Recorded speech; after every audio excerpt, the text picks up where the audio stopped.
saya Desi Asri, saya dari Fakultas Keperawatan Poltekkes Kemenkes Tanjung Pinang. Di sini saya akan mengedukasikan tentang latihan batuk efektif. Saya menjelaskan apa itu batuk efektif, tujuan batuk efektif, dan teknik cara melakukan latihan batuk efektif.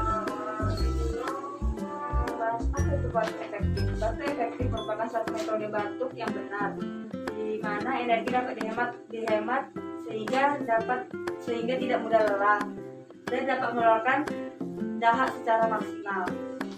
Nah, kita memasuki tujuan dari batuk efektif. Jadi dari batuk efektif ada 4. Yang pertama, meningkatkan mobilitas sekresi dan mencegah terjadinya risiko retensi terhadap sekresi. Yang kedua, menghemat energi sehingga tidak mudah lelah dan dapat mengeluarkan dahak secara maksimal.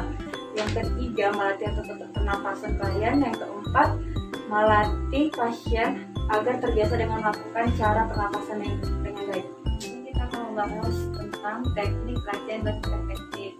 Nah, yang pertama itu anjurkan klien untuk meminum air hangat sebelum memulai latihan batuk efektif.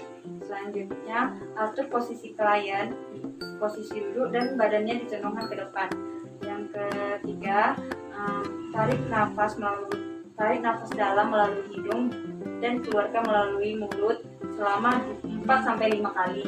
Yang selanjutnya, pada tarikan nafas dalam yang terakhir, nafas ditahan selama 1-2 detik.